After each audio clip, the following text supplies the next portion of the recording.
Hi friends, welcome back. तो आज का हमारा वीडियो है दुनिया हैरान, इन देशों से मिला इतना बड़ा धोखा। रूस ने हथियार पर भारत को अलर्ट किया। तो चलते हैं, शुरू करते हैं। रशिया ने भारत को दोस्ती की याद दिलाते हुए भारत से कौन सी रिक्वेस्ट की है? चाइना के साथ भारत ने 1 साल के बाद कौन से एंगेजमेंट को वापस से स्टार्ट कर दिया है? भारत आने वाले ऑयल टैंकर शिप्स ने अचानक से वापस से यू टर्न मारना क्यों स्टार्ट कर दिया है? और भारत के जम्मू कश्मीर को लेकर मुस्लिम देशों ने क्या कमेंट किया है और किससे मदद मांगी है? काफी सारी इंपॉर्टेंट अपडेट्स आ रही हैं जो आपको मेन स्ट्रीम के टेलीविजन न्यूज चैनल्स के ऊपर भी देखने को नहीं मिलेंगी, इसलिए वीडियो को एंड तक देखिएगा। सबसे पहले बात करते हैं भारत और रशिया के बारे में। यूएस प्रेसिडेंट डोनाल्ड ट्रंप पिछले कुछ समय से क्लेम कर रहे हैं कि भारत की सरकार रशियन ऑयल परचेजेस बंद करने को रेडी हो गई है और अब तो अमेरिका ने रशिया की 2 सबसे बड़ी ऑयल कंपनीज रोसनेफ्ट और लुकोइल के ऊपर भी सैंक्शंस अनाउंस कर दिए हैं। इसके बाद अब न्यूज निकल कर आ रही है कि ऑयल कंपनीज ने अमेरिका के सैंक्शंस को फॉलो करना ऑलरेडी स्टार्ट कर दिया है और हैरानी इस बात की है कि रास्ते से ही ऑयल टैंकर शिप्स को वापस भेजा जा रहा है। हाँ, ये न्यूज एक्चुअली सब जगह आई हुई है। यस, रेफरेंस के लिए आपकी स्क्रीन के ऊपर आर्टिकल का स्क्रीनशॉट है। न्यूज निकल कर आ रही है कि रशिया से oil tanker ships crude oil की शिपमेंट को लेकर भारत की ओर आ रहे थे और ये क्रूड ऑयल रशिया की रोसनेफ्ट कंपनी से परचेज किया गया था। 20 अक्टूबर को ये शिपमेंट रशिया के पोर्ट से भारत की ओर निकली थी और कुछ दिन के बाद ही भारत की ओर सेल करने के बाद अब न्यूज निकल कर आ रही है कि ये ऑयल टैंकर शिप्स ने इन्होंने यू टर्न मार लिया है और ये वापस से रशिया की ओर चल गए हैं। यानी अभी ऑयल टैंकर शिप्स भारत नहीं आ रहे हैं। ये तो खैर रिवील नहीं किया गया है कि ये ऑयल भारत की कौन सी रिफाइनरी। नहीं, भारत नहीं आ रहे का मतलब नहीं है। पॉइंट ये था, अगर भारत आ भी जाते तो हम नहीं लेते oil. That's why they going back. ये ऐसे नहीं होता कि उन्होंने अपना खुद डिसीजन बना दिया कि यू टर्न ले रहे हैं। उन्होंने कॉल करके बात की होगी, इंडिया ने कहा होगा नहीं ले सकते भैया, तो उन्होंने कहा तो ओके फाइन, तो इतना पैसा फोके यहाँ तक क्या आना, वहीं से वापस चले जाओ, तो ओके। लेकिन ये पॉसिबिलिटी है कि ये क्रूड ऑयल रिलायंस इंडस्ट्रीज ने परचेज किया हो। बड़ी बात ये जिसने भी किया उसने बोल दिया होगा हम नहीं लेंगे, दैट्स इट। है कि भारत की ऑयल रिफाइनरीज ने अमेरिका के सैंक्शंस को फॉलो करना ऑलरेडी स्टार्ट कर दिया है। करेक्ट। और आगे आने वाले 2-3 महीनों के बाद जब क्रूड ऑयल इंपोर्ट का डेटा सामने आएगा, ये पिक्चर और भी क्लियर हो जाएगी कि भारत ने रशियन ऑयल कितने % तक कम कर दिया है। रशिया से संबंधित एक और न्यूज निकल कर आ रही है। रेफरेंस के लिए आपकी स्क्रीन के ऊपर अगेन आर्टिकल का स्क्रीनशॉट है। दरअसल यूक्रेन के पास सोवियत यूनियन के समय के कई सारे सुखोई और मिग फाइटर जेट्स हैं जो यूक्रेन को रशिया से अलग होते समय मिले थे। यूक्रेन की सेना इन सुखोई और मिग फाइटर जेट्स का काफी एक्सटेंसिव इस्तेमाल कर रही है, जिसकी वजह से अब यूक्रेन के पास सुखोई और मिग फाइटर जेट्स के स्पेयर पार्ट्स और कंपोनेंट्स की कमी हो गई है। क्या अलर्ट कर रहा है यार, इंडिया थोड़ा फाइट कर रहा है यूक्रेन से। वो अलर्ट कर रहा है बताने के लिए यूक्रेन डेस्परेट है अभी पार्ट्स के लिए। Okay, but fight is between Ukraine and Russia, not India. जरूरत है। रशिया और यूक्रेन के अलावा भारत वो तीसरा सबसे बड़ा देश है जो इस समय सबसे ज्यादा सोवियत टाइम्स के वेपन्स, फाइटर जेट्स और हेलीकॉप्टर्स का इस्तेमाल कर रहा है। ठीक है, ठीक है। इनके कई सारे कंपोनेंट्स और स्पेयर पार्ट्स भारत में भी मैन्युफैक्चर किए जाते हैं और हम उनको एक्सपोर्ट करके उन कंट्रीज को भी सेल करते हैं जिनके पास रशियन या फिर सोवियत एरा के फाइटर जेट्स या फिर हेलीकॉप्टर्स हैं। ऐसे में यूक्रेन की गवर्नमेंट थर्ड पार्टीज के जरिए भारत से कंपोनेंट्स प्रोक्योर करने की कोशिश कर रही है। ठीक है, उनको चाहिए। रशिया ने भारत को अलर्ट किया है कि यूक्रेन अनऑथराइज्ड चैनल्स के जरिए MiG-29, Sukhoi Su-27 fighter jets, उसके साथ ही Mi-8 और Mi-24 हेलीकॉप्टर्स के कंपोनेंट्स को लगातार प्रोक्योर करने की कोशिश कर रहा है और पॉसिबिलिटी है कि भारत से ये पार्ट्स और कंपोनेंट्स यूक्रेन को मिल रहे हो। रशिया ने भारत से ये कंपोनेंट्स यूक्रेन के हाथ लगने से रोकने के लिए कहा है और जो स्पेयर और कंपोनेंट्स लाइसेंस एग्रीमेंट के तहत भारत में मैन्युफैक्चर हो रहे हैं उनके एक्सपोर्ट्स में एक्स्ट्रा स्क्रूटिनी के लिए रिक्वेस्ट की है। ठीक है, अगर इलीगल है तो इलीगल है। अगर रशिया ने पहले को कॉन्टैक्ट किया था कि ये आप यूक्रेन को नहीं दे सकते, या then you can't give.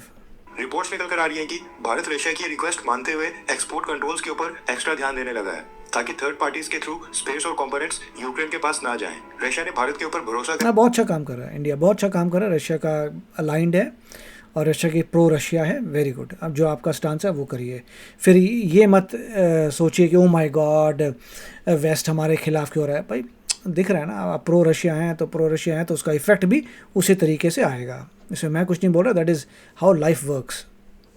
Production की परमिशन दी है एंड अगर हम उसको रिस्पेक्ट नहीं करेंगे तो फ्यूचर में रशिया भारत को लाइसेंस प्रोडक्शन की ठीक है, परमिशन। बिल्कुल बिल्कुल। जितना आप प्रो रशिया करेंगे उतने हिसाब से वेस्टर्न वर्ल्ड भी उसी तरीके से रिएक्ट करेगा, दोबारा नहीं देगा। इसलिए भारत भी इस मुद्दे के ऊपर रशिया के साथ पूरी तरह से कोऑपरेट करते दिखाई दे रहा है। बिल्कुल। नेक्स्ट अपडेट आ रही है भारत और जापान को लेकर। न्यूज निकल कर आ रही है कि आज अभी कुछ ही घंटे पहले भारत के प्रधानमंत्री नरेंद्र, मेरे को पता नहीं कि ये इंडिया को पता है कि जापान भी जो है वेस्टर्न वर्ल्ड के साथ है। Japan is also western world. ये मत सोचना कि जापान रशिया के साथ है। मोदी जी ने जापान की नई महिला प्राइम मिनिस्टर साने ताकाइची के साथ फोन कॉल के ऊपर कन्वर्सेशन की है और दोनों देशों के टाइज को इंप्रूव करने के ऊपर बात हुई है। इसके साथ ही न्यूज निकल कर आ रही है कि आज भारत की प्रेसिडेंट द्रौपदी मुर्मू जी ने राफेल फाइटर जेट की सॉर्टी ली है और ये पिक्चर उसी की। This is the correct statement, सॉर्टी ली है, दैट्स ट्रू। द्रौपदी मुर्मू जी को और एक हमने वीडियो देखा था महान जिसमें कह रहे थे कि द्रौपदी मुर्मू जी ने एयरप्लेन चलाया है। उस बंदे को ये नहीं पता कि she is not a pilot, ठीक है, she is not a pilot, she is a president of a country. उन्होंने 100 ली है, उन्होंने चलाया नहीं है प्लेन को। तो मेरे ख्याल से वहाँ पे लोगों के माइंड में कुछ बड़ी ज़बरदस्त कन्फ्यूजन थी।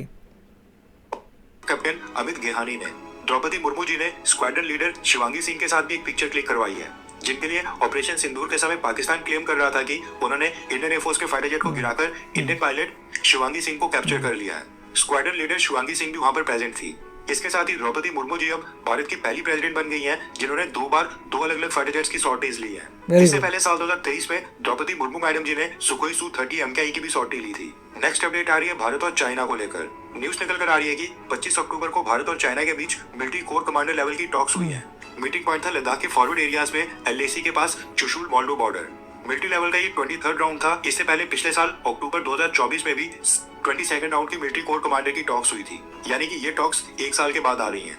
दोनों साइड ने बॉर्डर के ऊपर शांति बनाने और ग्राउंड लेवल डिस्प्यूट्स को सॉल्व करने के लिए एग्जिस्टिंग मैकेनिज्म का इस्तेमाल करने की प्रतिबद्धता जताई है। वैसे हैरानी वाली बात यह है कि ये मीटिंग 25 अक्टूबर को हुई है, लेकिन भारत सरकार ने 4 दिन के बाद जाकर आज 29 अक्टूबर को नोटिफिकेशन जारी करके बताया है। इवन चाइना की गवर्नमेंट ने भी आज ही 29 अक्टूबर को इस मीटिंग के बारे में नोटिफिकेशन जारी करके इसकी जानकारी दी है, यानी कि दोनों देशों ने सेम डे बताया है। नेक्स्ट अपडेट आ रही है भारत के कश्मीर को लेकर। ऑर्गेनाइजेशन ऑफ इस्लामिक कॉपरेशन, जिसमें 57 मुस्लिम देश एक साथ इसके मेंबर्स हैं, इन्होंने एक बार फिर से जम्मू कश्मीर के मसले में टांग अड़ाते हुए भारत के ऊपर झूठे आरोप लगाए हैं। रेफरेंस के स्क्रीन के ऊपर OIC की स्टेटमेंट का स्क्रीनशॉट है। OIC ने अपनी स्टेटमेंट में कहा है कि 27 अक्टूबर 2025 को 78 साल हो जाएंगे जब से भारत ने जम्मू कश्मीर के ऊपर इलीगल तरीके से 78 ईयर्स हो गए, मैं यही कहता हूँ 78 ईयर्स हो गए, और उसमें हम अपना पार्ट नहीं लेके आए, POK वापस नहीं पाए 78 ईयर्स में। तो आपको लगता है आगे जाके हो पाएगा? अब तक आपको पता है कि इतनी डेमोग्राफी वहाँ चेंज हो चुकी होगी। डू हैव एनी आइडिया कि वहाँ पे लाइफ कैसे होगी? उनकी जनरेशन्स चली गई हैं उस एरिया में as Pakistani. 78 years is a huge time. और उसके बाद अगर को बोले हम कर ले आएंगे ऑपरेशन सिंदूर जो है उसमें पार्ट 2 में ले आएंगे, then good luck to you, let's hope you do it, but it is not that easy any more. इस मौके पर ऑर्गेनाइजेशन ऑफ इस्लामिक कॉपरेशन संगठन जम्मू कश्मीर के लोगों के साथ खड़ा है और जम्मू कश्मीर की आजादी के हक की लड़ाई का समर्थन करता है। हम जम्मू कश्मीर के लोगों के बेसिक ह्यूमन राइट्स यानी कि मानव अधिकारों के साथ खड़े हैं। जम्मू कश्मीर के लोगों को सेल्फ डिटर्मिनेशन यानी कि अपना भविष्य खुद ही चुनने का हक मिलना चाहिए। वो तो चूज करेंगे इंडिया को ही, तो उनको करने दोगे तुम? वो अपने भविष्य का फैसला खुद ही करें। भारत जम्मू एंड कश्मीर के लोगों के ह्यूमन राइट्स का सम्मान भी करे। इसके साथ ही OIC ने मांग की है कि अब जम्मू कश्मीर इशू आप 10 साल रुकिए, 10 साल में इतना इंडिया आगे चले जाएगा कि बच्चा बच्चा वहाँ का कहेगा कि अगर इंडिया के साथ जाते तो फ़ायदा होता। That's how it's gonna be. Final solution निकालने की जरूरत है और ये समाधान यूनाइटेड नेशन सिक्योरिटी काउंसिल के रेजोल्यूशंस के हिसाब से होना चाहिए। इसके साथ ही UN के हिसाब से कुछ नहीं होना चाहिए। UN में कोई दांत नहीं है, they don't have any teeth. आपको जो करना है खुद ही करना है। ऑर्गेनाइजेशन ऑफ इस्लामिक कॉपरेशन ने बाकी देशों और इंटरनेशनल कम्युनिटी से मदद मांगी है कि वो सभी सामने आए और इन रेजोल्यूशंस को जम्मू कश्मीर में इंप्लीमेंट करवाने में मदद करें और भारत के ऊपर इंटरनेशनल प्रेशर बिल्ड करने की कोशिश की जाए। ये कहना है ऑर्गेनाइजेशन ऑफ इस्लामिक कॉपरेशन का। अब इन लोगों को पाकिस्तान ऑक्युपाइड कश्मीर में जो रिसेंटली प्रोटेस्ट हुए थे वो दिखाई नहीं देते। वहाँ पर किस तरह से निहत्थे कश्मीरियों के ऊपर पुलिस और सिक्योरिटी फोर्सेज ने हमला किया था, उसके ऊपर इनकी कोई भी स्टेटमेंट नहीं आई है। नेक्स्ट अपडेट आ रही है भारत और पाकिस्तान को लेकर। न्यूज निकल कर आ रही है कि पाकिस्तान ने भारत के सिख श्रद्धालुओं के लिए 2100 वीजास अप्रूव कर दिए हैं। गुरु नानक जयंती 4 से 13 नवंबर तक पाकिस्तान में कई सारे वहां पर कार्यक्रम में मनाई जाएगी, जिसके लिए पाकिस्तान ने भारत के सिख श्रद्धालुओं के लिए 2100 वीजास अप्रूव कर दिए हैं। नेक्स्ट अपडेट आ रही है चाइना और अमेरिका को लेकर। चाइना के सोयाबीन और रेयर अर्थ के ऊपर रिस्ट्रिक्शंस लगाने के बाद डोनाल्ड ट्रंप ने चाइना को 1 नवंबर की डेडलाइन दी थी और कहा था कि अगर चाइना नहीं माना तो वो 1 नवंबर के बाद से चाइना के ऊपर 155% के टैरिफ्स लगा देंगे। लेकिन ऐसा लगता है कि चाइना उससे पहले ही अमेरिका के सामने घुटने टेकते दिखाई दे रहा है। रेफरेंस के लिए आपकी स्क्रीन के ऊपर आर्टिकल का स्क्रीनशॉट है। न्यूज निकल कर आ रही है कि डोनाल्ड ट्रंप और चाइनीज प्रेसिडेंट शी जिनपिंग की मीटिंग से पहले चाइना ने अमेरिका से सोयाबीन की ह्यूज शिपमेंट्स ऑर्डर। USA के सामने घुटने टेकना नहीं होता, ये स्मार्टली काम करना होता है। इसे बोलते हैं ट्रेड डील, जिससे इकॉनमी हर्ट ना हो किसी देश की। राइट, ये घुटने टेकना नहीं है।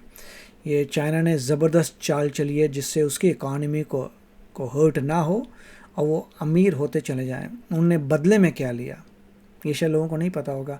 बदले में क्या लिया? एनवीडिया के चिप्स, सेमीकंडक्टर्स। तो बहुत कुछ चल रहा है, आपको पूरा स्टडी करना पड़ेगा। चाइना ने बड़े शातिर तरीके से अपनी चीज़ें दी हैं और जो उनको चाहिए था वो ले लिया है, जिससे उनकी इकॉनमी में कोई भी फ़र्क ना पड़े, उनकी इकोनॉमी हर्ट ना हो। They are independent. China dependent नहीं है रशिया पे अपने आर्म्स एम्यूनेशन के लिए, वो इंडिपेंडेंट है और उसने वही किया जो उसको सूट किया। That is how life works. Trade किया, जहाँ बेनिफिट आया उन्होंने वो किया। They are not pro anybody, क्योंकि वो अपने डिफेंस के लिए किसी पे डिपेंडेंट नहीं है, राइट। अगर रशिया अटैक कर रहा है यूक्रेन पे, China doesn't care. In fact Russia needs money from China to sustain its war. So बहुत फ़र्क पड़ता है जब आप ऐसी कंट्री हों जो डिपेंडेंट ना हो अपने डिफेंस के लिए किसी और पे, तब आप इंडिपेंडेंट डिसीजंस करते हैं। और बहुत अच्छा वीडियो था, बहुत सारी न्यूज़ थी, मज़ा आ गया। तो आप बताएं आपके क्या विचार है। मिलें अगले वीडियो में। Take care, bye bye. तो अगर आप मेरे इस चैनल पे नए हो तो जल्दी से सब्सक्राइब के बटन को हिट करो और बेल आइकन को क्लिक करो, ताकि आपको मेरा जब नया वीडियो मैं लगाऊं आपको उसके बारे में जल्दी से पता चल जाए।